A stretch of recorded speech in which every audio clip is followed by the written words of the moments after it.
You could feel it before kickoff. That restless hum in the stadium. The kind of tension that crackles beneath the surface when a fan base knows something big is about to happen. Even if the people in charge are pretending everything is fine. All eyes were on the quarterbacks. On one sideline, Shedeur Sanders, the poised rookie with a chip on his shoulder and the fire in his gut. On the other, Dillon Gabriel, the coach's pick, the safer choice, the guy who, let's be honest, most fans were still trying to believe in. This wasn't just a preseason game. This was a referendum. And by the time the final whistle blew, the question wasn't who played better. That answer was obvious. The real question was, how long can the Browns keep denying what's right in front of them? Let's start with the facts. If you're into the real story and all the messy twists they don't show on highlight reels, go ahead and subscribe. And if you're sticking around to see how this Browns QB chaos plays out, you should definitely be subscribed. Shedeur came in composed, confident, and in complete control. No panic. No happy feet. No second-guessing. Just clean mechanics, sharp reads, and throws that slice through the defense like a scalpel. And we're not talking checkdowns here. We're talking deep outs. Tight window seams. The kind of throws that get you out of 3rd and long and make defensive backs shake their heads. The kind of throws that say, this isn't luck. This is preparation. Meanwhile, Dillon Gabriel? Let's just say his night unraveled in slow motion. Every play felt like it came with a second of hesitation. Like he was afraid to let it rip. And when he finally did, it was either behind the receiver, too high, or, worse, into coverage. Multiple turnovers. One in the red zone. Another that nearly flipped momentum for good. But it wasn't just the stats. It was the vibe. When Shedeur was on the field, the offense breathed. Guys played looser. The energy lifted. Receivers fought harder for extra yards. Linemen blocked a half-second longer. When Gabriel was out there, everything tightened. The playbook got conservative. The pace slowed to a crawl. And the players looked like they were just trying to survive. That contrast would have been bad enough. But then Gabriel made it worse.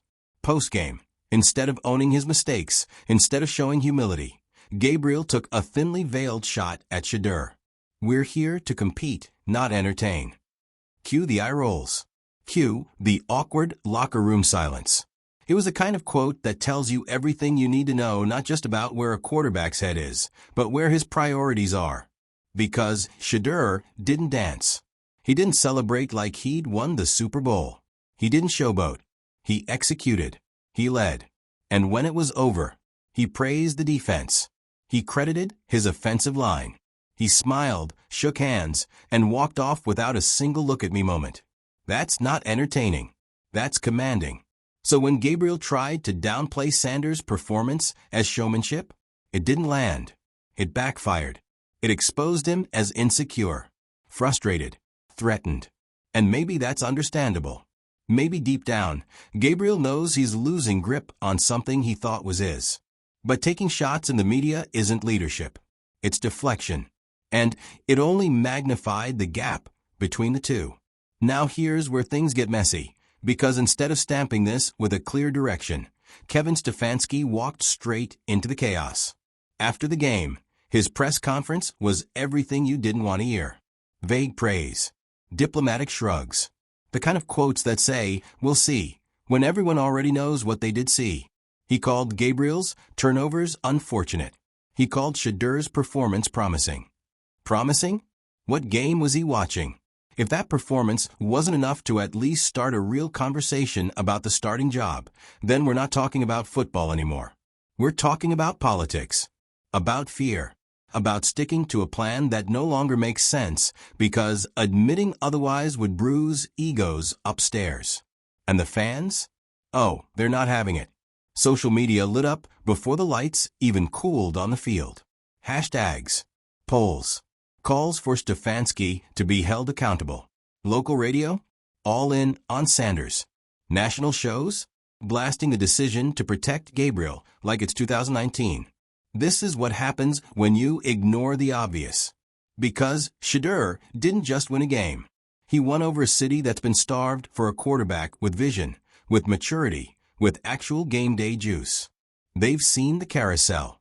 They've lived through the jersey with 30 names on the back. The false hopes, the near misses, the quarterbacks who looked the part until they didn't. And now, one finally steps up, one finally delivers. And he's being benched behind a guy who threw 2 picks and blamed someone else? Make it make sense. And let's not forget the moment that saved the Browns' night wasn't even on offense. It was KJ Henry, a defensive hero moment that covered up what should have been a devastating loss. Gabriel's meltdown nearly gave the game away. And without that pick six, this whole conversation would have turned nuclear.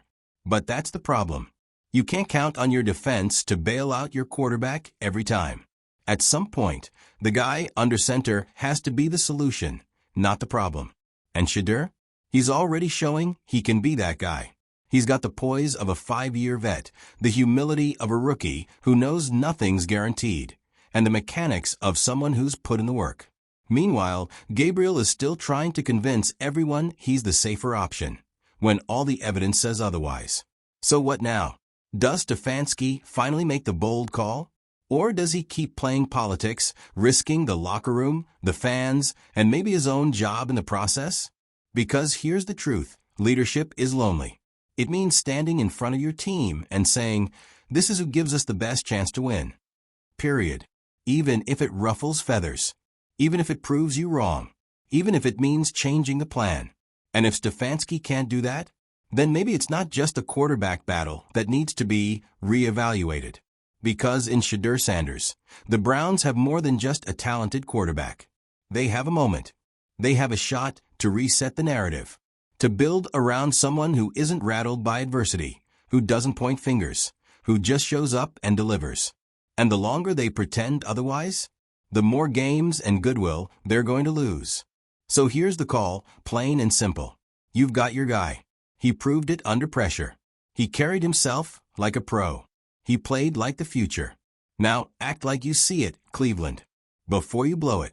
Again. Because let's be real for a second. This isn't just a quarterback controversy. This is a full-on identity crisis. What kind of team do the Browns want to be? The kind that rewards performance? That sees a young star step up and hands him the keys? Or the kind that hides behind depth charts, seniority, and excuses? The kind that stares greatness in the face and says, we're not ready for you yet. Because that's what this moment is. A choice. Between the past and the future. Between fear and boldness. Between another season of cautious mediocrity. Or the start of something different. And look, no one's saying Shedeur Sanders is the next Joe Burrow or Patrick Mahomes. But you can't tell me that what we've seen, the flashes, the control, the maturity, isn't the best quarterback play Cleveland's had in years. He's commanding. He's decisive. He doesn't panic in the pocket. He doesn't stare down his first read like a rookie. And more importantly, he leads. Not just by yelling in the huddle or doing pump-up speeches for the cameras, but by showing up when it matters most. That third and long. That busted protection. That critical 2-minute drill when the game could swing either way. He thrives there. And the team sees it. You think the wide receivers don't feel the difference? You think the linemen don't block harder when they believe in the guy behind them? That kind of buy-in, that kind of chemistry, doesn't show up in spreadsheets or post-game stats. It shows up in the flow of the game, in how a team responds when they're backed up against the wall. And Sanders? He brings them out of it. Gabriel, on the other hand, let's just call it what it is. He's playing scared. And scared quarterbacks don't last long in this league. Not when defenses are faster, coverages are tighter, and mistakes cost everything. You saw it with your own eyes. The hesitation, the bailouts, the late throws, the eyes that drift too long to the flat because he doesn't trust his deep ball. And the irony? Stefanski is still clinging to Gabriel as if he's the safer pick. But is he really? What's safe about turnovers in the red zone? What's safe about draining momentum with dink-and-dunk drives that go nowhere? What's safe about a guy who plays not to lose and then loses anyway? The truth is, safe isn't safe. Not when it gets you 7-10 and a stadium half full by week 12. And fans know this. They've lived this. They've been through the Brandon Whedons, the Cody Kesslers, the Colt McCoys, the whole rotating door of maybe quarterbacks that coaches insisted were learning and growing and developing. Spoiler alert, they weren't. They were placeholders. But Shedeur? He's no placeholder. He's a statement piece. The kind of player who could be the face of the franchise, not because he talks the loudest, but because he plays the smartest. And honestly, it's exhausting to watch a coach this smart keep acting this stubborn. Kevin Stefanski is no fool. He sees what's happening. You don't spend your life in football and miss the signs when one guy is clearly outshining the other. So why is he pretending this is close? Why is he still throwing Gabriel out there, hoping something will click that clearly isn't there? Is it pride? Is it pressure from the front office? Is it fear of making the wrong call, or fear of admitting he already did? Whatever it is, it's hurting the team. Because the longer this drags on, the more damage it does. The locker room starts whispering. The offense splits into factions. The defense starts resenting the offense. And the fans? They check out. And let's not forget what this does to Sanders himself. Imagine being the guy who shows up every day, outworks the room, earns every rep, and still gets treated like a sideshow. You play lights out in a game. You stay humble. You support your teammates. And your reward? Getting buried behind someone who threw 2 picks and blamed you for being too entertaining. What kind of message is that? And before anyone says he's a rookie, he has to wait his turn. Let me stop you right there. That logic? Dead.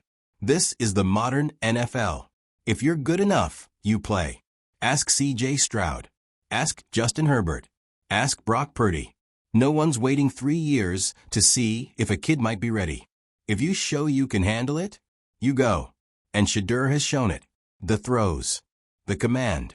The post-game composure. The leadership. The buy-in from veterans. What else do you need? A signed letter from the football gods? Because this franchise has been begging for a savior. They just didn't think he'd come in the 5th round with this much swagger and not be part of the initial plan. But sometimes the plan has to change. Sometimes football, like life, doesn't give you the clean version. It gives you the messy, unexpected one that turns out to be better in the long run. And the real ones adjust. So what now? The pressure is on. Stefanski's walking a tightrope. The media storm is getting louder. Fans are restless. Players are watching. And Sanders?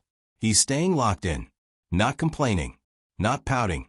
Just doing the work. Studying tape. Leading drills. Preparing like the job is already his, even when the depth chart says otherwise. And that's a quarterback you can build around. Because if he can handle this circus, the politics, the media heat, the post-game slights, and still show up ready every day, he can handle Sundays. So the ball is in Stefanski's court.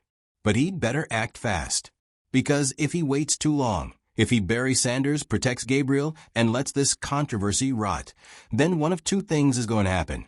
Sanders leaves and goes on to torch defenses for another franchise, while Browns fans watch highlights through tears and tweets. Stefanski gets fired, and the next coach gets praised for unlocking the talent that was right there the whole time.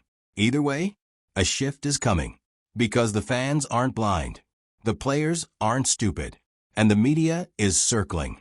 And at the center of it all, a 21-year-old quarterback who already acts like a veteran, already commands a field, and already looks like the future, if only someone in power would admit it.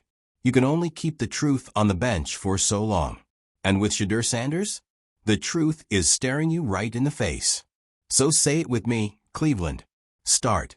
The kid. The craziest part of all this? You'd think Shedeur would be rattled. You'd think that after being overlooked, downplayed, and subtly undermined, he'd finally show some frustration. A little edge. A little bitterness. But no. He walks into the building every day like it's business as usual. Pads on. Helmet tight. Eyes forward. He's not here for revenge.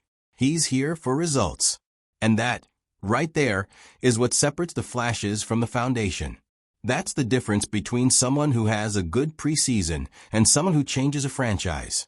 Because Shedeur Sanders isn't just trying to win a starting job. He's setting a standard. And the Browns are either going to rise with him, or they're going to get buried trying to protect the status quo. Let's talk locker room, because this is where things are starting to crack.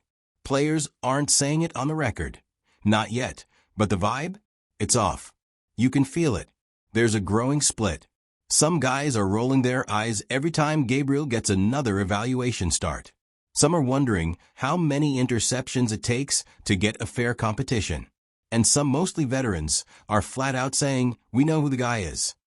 They're watching film after practice and seeing it with their own eyes. Sanders' timing is crisp. His communication is sharper. He's hitting hot routes before the blitz even gets through. He's adjusting protections without blinking. Meanwhile, Gabriel is throwing checkdowns into the turf and clapping his hands like the play was everyone else's fault. And yeah, coaches notice that too. They just don't know what to do about it. Or maybe they do, and they're stalling. Either way, that indecision, it's poisoning the well. Let's not forget what's at stake here. The Browns aren't just deciding between two quarterbacks. They're deciding the future of the team, the culture, the leadership model. Do they want a team built on accountability and performance? Or do they want one built on politics and protection? Because you can't have both. If Gabriel stays the guy, despite all evidence pointing to the contrary, then everyone in that building knows what it means. Merit doesn't matter. And when that belief sets in, it's almost impossible to shake. You get players checking out, coaches playing scared, mistakes piling up because no one believes change is coming. And when the losses start mounting, it doesn't feel like a surprise. It feels inevitable. Now let's zoom out. Look at what's happening across the league. Rookies are stepping up everywhere. Teams are letting the kids play, not because it's flashy, but because it's working. Jordan Love, Sam Howell, Anthony Richardson. These are guys who were told they weren't ready until they were. And now, teams are being rewarded for giving them the reins. So why not Shedeur? What more does he have to prove? He's battled through depth chart politics, third-team reps, press conferences designed to minimize him. And yet he's still standing, still delivering, still getting better, still carrying himself like the franchise QB everyone else can see he is. And let's be real, if he'd been a first-round pick, if his name had been called on day 1 instead of day 3, this wouldn't even be a conversation. The job would already be his. That's the irony here. Shedeur's biggest problem isn't his play. It's the expectations that were wrongly placed on him from the start. They labeled him as developmental. They called him raw. They treated him like a long-term project when, in reality, he was the most polished quarterback on the roster from day 1. And instead of adjusting their thinking to match the reality, they're clinging to the narrative. That's dangerous. Because when teams ignore the evidence right in front of them, that's how you lose the room. That's how you lose the season. And honestly, that's how you lose players like Shedeur Sanders. Because talent like his doesn't sit around forever. It doesn't wait politely while lesser players get more chances. Eventually, it moves on. It asks for a trade. It walks out the door. It signs somewhere else and becomes the how did they let him go guy that haunts your organization for years. And if that happens, if the Browns let him slip through their fingers, the blame will land squarely on Kevin Stefanski's shoulders. This is his moment, his decision. And every week he delays it, the pressure grows. The boos get louder. The trust erodes. Because Cleveland fans aren't dumb. They know a spark when they see one. And Sanders is that spark. You can feel it in the crowd. Every time he steps onto the field, people lean forward. Every completion gets a roar. Every escape from pressure, every quick read, every confident throw, it just feels different. Like something's building. Like something special might finally be starting. And for a city that's been stuck in quarterback purgatory for 2 decades, that feeling, that flicker of hope, it means everything. So what's it going to be, Stefanski? Are you going to double down on a bad call just to protect your pride? Or are you going to do what's right for the team, even if it means admitting you were wrong? Because Shedeur Sanders isn't going away. He's not fading into the background. He's not quietly accepting his role while others fumble the opportunity. He's ready. And whether it's this game, next week, or 3 weeks from now, the Browns are going to need him. The only question is whether they'll be smart enough to give him the ball before it's too late. Because if they don't, someone else will. At this point, you've got to wonder, what exactly are they waiting for? Shedeur has done everything you'd want from a rookie. He's shown maturity, adaptability, patience, all while outplaying the guy ahead of him. And yet, he's still getting the polite brush off. Still hearing phrases like he's got time, and we're sticking with the plan. But plans change when the facts change. And the facts are screaming. Gabriel isn't the guy. He never really was. And every snap that goes to him now feels less like a coaching decision and more like organizational denial. Like they've dug themselves into a narrative hole and don't want to climb out, even if the latter is literally wearing number 14 and throwing lasers on third down. Meanwhile, Shedeur's stock is skyrocketing. Not just with fans, but in the locker room, in the media, and, if we're being honest, probably in a few rival GM offices too. You don't think the Rams, the Falcons, the Titans are watching this situation like hawks? Because they are. They see a high IQ quarterback with poise under pressure and a cannon for an arm sitting on the bench, while the starter throws ducks and drags the offense into quicksand. And they're already imagining what he could do in their system.